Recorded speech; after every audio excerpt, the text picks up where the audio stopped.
School চত্বরে মাসের পর মাস জমে রয়েছে জল, আর সেই নোংরা পচা জল পেরিয়ে প্রতিনিয়ত ক্লাসে যেতে হচ্ছে পড়ুয়াদের। হুগলির পুরসুরার ঘোলদিঘরুই ১ নম্বর প্রাথমিক বিদ্যালয়ে এই ঘটনা। পড়ুয়াদের অভিযোগ, রোজ জল পেরিয়ে যাতায়াতে নানা ধরনের চর্মরোগ হচ্ছে। পড়ুয়াদের অভিযোগ, স্কুল শিক্ষককে এই নিয়ে জানাতে গেলে তিনি লাঠি দিয়ে মারতে যান। স্কুল কর্তৃপক্ষের আচরণে ক্ষুব্ধ অভিভাবকরা।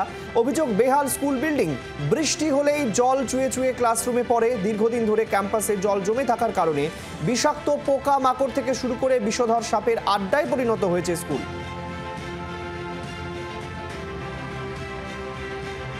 পায়ে তো অনেক কুটকুট হয়, তারপরে এই জলটাকে পেরিয়েও যেতে হয়। আমরা বলছি এই জল দিয়ে ফুটের বাচ্চা, আমাদের ইনফেকশন হচ্ছে, জ্বর সর্দি হচ্ছে, হাজা হচ্ছে। স্কুলের হেডমাস্টার মশাই বা অন্য শিক্ষকদিকে তোমরা বলেছো? হ্যাঁ, লাঠি নিয়ে মারছিল। কেন বলছিলে বলে? হ্যাঁ, 4 মাসের স্কুলে জল আছে। কেন এই জলটা কেন থেকে যাচ্ছে? বৃষ্টি পড়ছে তাই বেরোনোর জায়গা নেই। এই থেকে জল হচ্ছে, সেই থেকে আমাদের মাঠটাই জলে ভর্তি হয়ে গেছে। সবারই তো জ্বর হচ্ছে এই পানিতে বেড়ে বেড়ে।